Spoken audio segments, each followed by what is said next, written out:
Hello everyone, I am Ryan Wing here live at Lambeau Field for the 2025 NFL Draft, joined by our Packers insider, Johnnie Gray. Johnny, Packers are on the clock. Couple guys out there still that could go to Green Bay. Will Johnson, cornerback, and also Matthew Golden, wide receiver for Texas. Do you think they go either of those spots? I know they're gonna. I feel that they're gonna go defense. I like the Will Johnson, 6'2", 184, 194 kind of guy. Really physical corner. I think could do some help on the defensive side of the ball.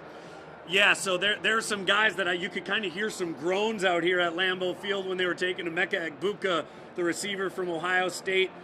Derek Harmon. That was a groan. Yeah, that was definitely a groan. Right, we're about to see who the Chargers are going to pick. Guys, have we heard who have the Chargers taken? Omarion Hampton. So the Chargers have taken Omarion Hampton.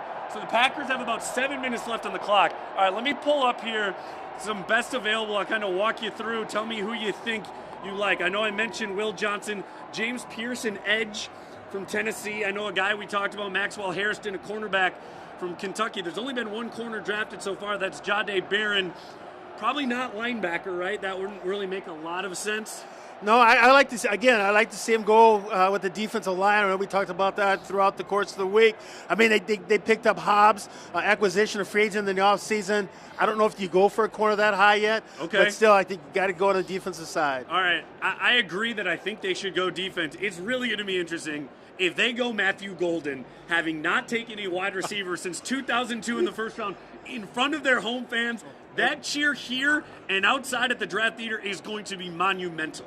Well, it is, because we saw last year, we saw the injuries that occurred in that wide receiver room, and they're just looking for somebody to be healthy and physical enough to be able to go ahead and last throughout the course of the year. Yeah, we had talked, I know you said you kind of wanted a defensive tackle. Walter Nolan is gone. There's really not a lot of defensive tackles left now. Still a couple edge guys. Mike Green on a Marshall, Donovan Ezeraku. Okay, this could be a good point for them to move out of that spot down in tomorrow's draft and then go ahead and pick up some more. Yeah, I wouldn't be shocked.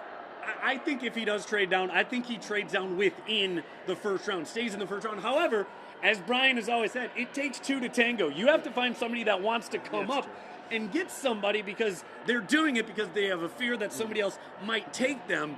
Is there maybe somebody who wants to get Shedeur Sanders, who wants to get Jackson Dart, that's trading up to get to that spot? Is that a point where you could see Green Bay trading down? I wouldn't doubt it. I would not put it past it to happen. The possibilities are there. Yeah, they really are. We still have about 5 minutes left. I feel like any time the clock keeps going down, it increases the likelihood that a trade is going to happen.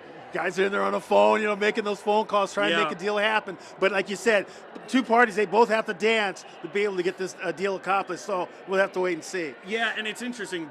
Only 8 picks in this year's draft for Goody. He had 11, I believe, last year. They just had 5 in the top 100 last year, just 3 this year. That's why it wouldn't shock me if he trades down. However, Goody hasn't traded down in the first round since his first draft in 2018 when he took Ja. He traded down and then actually traded back up to get Ja. We're still at 440, so we're still just waiting here. So really, we're playing the waiting game. They're playing the waiting game in the war room. You've never been in a war room, but you have experience with this day. What is this day like? Walk me through what your day was like. Well, I can imagine what's on the coach's side. Again, you're looking at players that are right there on your board. They've already done all the homework. We talked about that previous to the start of this draft, who they would like to have if they're still there. But if the player's not there, say that Derek Harmon was going to be that guy. But now we got to look for the second guy, and do we really need to get him at this high level? But as a player sitting around, you're just waiting. And I sat around throughout the whole draft. You had, I believe, 15 rounds that we looked at. 472 people went before you did. We're hearing Go Pack Go chants here from inside the bowl. It's thinned out a little bit right now inside of Lambeau, inside of the bowl.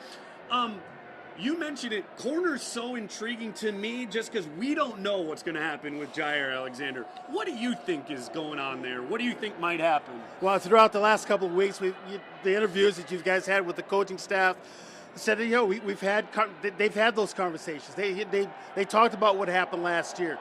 what their expectations are for not only for the players saying what I want, but also what the coaching staff is saying what they want out of this athlete. Now, do they feel that they've come to a good conclusion and say, hey, okay, now we're on the same page?